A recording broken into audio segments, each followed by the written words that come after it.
And we're coming to you live from Johannesburg in South Africa. A Mozambican on the SERNIC Most Wanted database has been killed in South Africa. Our SERNIC is responsible for serious organized crime investigations in that country. The suspect, who goes by the nickname of Dollarman, is a wanted kidnapping kingpin in both South Africa and Mozambique. Following a shootout between the South African police and the Mozambican national, an Indian businessman was reunited with his family following his kidnapping, in which the Mozambican national is believed to have been the alleged mastermind. And to speak to us further, we are joined on the line by the South African Police Services spokesperson, Brigadier Athlenda Mathe. Brigadier, good afternoon, and thank you for joining us on Africa Update. A very good afternoon to you and to your listeners. Now, Brigadier, tell us exactly how everything unfolded. We got bits and pieces, with regards to the ramming of a police car by the kidnapper and so on. Just talk to us about exactly how it unfolded. So we have been following this kidnapper quite closely for quite some time. He is wanted in a number of kidnappings, as you've rightly indicated. He is wanted by the Mozambican government, and there is a warrant of his arrest. He's actually listed on the SERNIC wanted persons database of the Mozambique National Criminal Investigation Service. He is wanted in that country for a spate of kidnappings, especially where ransom demands are being made. In the country, we are linking him with at least 5 where businessmen were targeted, kidnapped, and so on. Some were still in captivity, but yesterday, after we managed to corner him, he then rammed into a police vehicle, started shooting at police, and police returned fire. He was then fatally wounded, but police then proceeded to search for the kidnapped businessman, and after midnight, he was then found in Alexandra in some shacks there, and he was then safely reunited with his family. So we can confirm that this wanted Mozambican kingpin, who was actually found to have 2 ID documents, one Mozambique, one SA, and he was fatally wounded during a confrontation with the SAPS anti-kidnapping task team. Brigadier, you mentioned that there are other businessmen who have also been kidnapped. Is there any indication as to where they may be? Have they been reunited with their families? What's the situation on that front?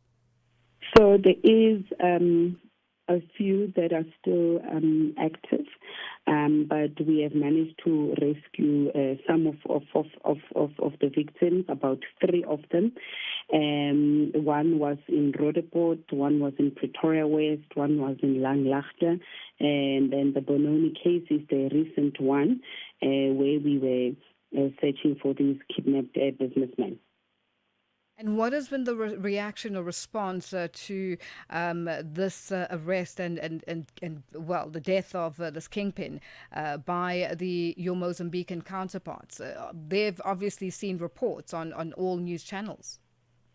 Yes, I think, for them it's also unfortunate that he has died, because they would need him to answer to crimes that he had committed. But we have explained that we had no choice, because he was shooting at our law enforcement officers, and our law enforcement officers returned fire. As you know, on this coming weekend, we are remembering and paying tribute to about 27 police officers that died in the line of duty. 26 of them are male, 1 female. So it's quite fortunate that none of our members were injured, because a lot of our members, they pass on in the line of duty during these attacks and so on. So in any case, our main goal is to arrest the perpetrator, because we need answers, we need to provide closure. But at times you find that these suspects, they are really brazen, and they then undermine the authority of the state, and they start shooting at the police. Now, with the cases that are still open, are there any indications or directions as to who the people that he was working with are, and which would help with your investigations going forward? So, in all these cases, And we know that it's quite a large group of a syndicate, because you have your spotters that would follow the victim. They would spot his moves, calculate his direction and footsteps and so on. You would get the ringleader who wouldn't be on the ground, but he would give directions and instructions on what must be done.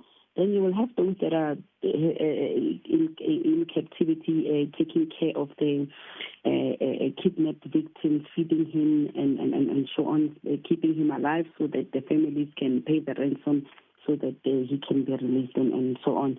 So what we do urge the members of the public is that we've got the expertise in the SAPS and the capabilities to hunt down these criminals. Do not negotiate with the kidnappers directly. We've got hostage negotiators in the SAPS that are highly trained, that can do that job on behalf of the families or the friends of victims. So immediately when a case comes to your attention, report it immediately. Brigadier, just in wrapping up, with Alexandra is huge.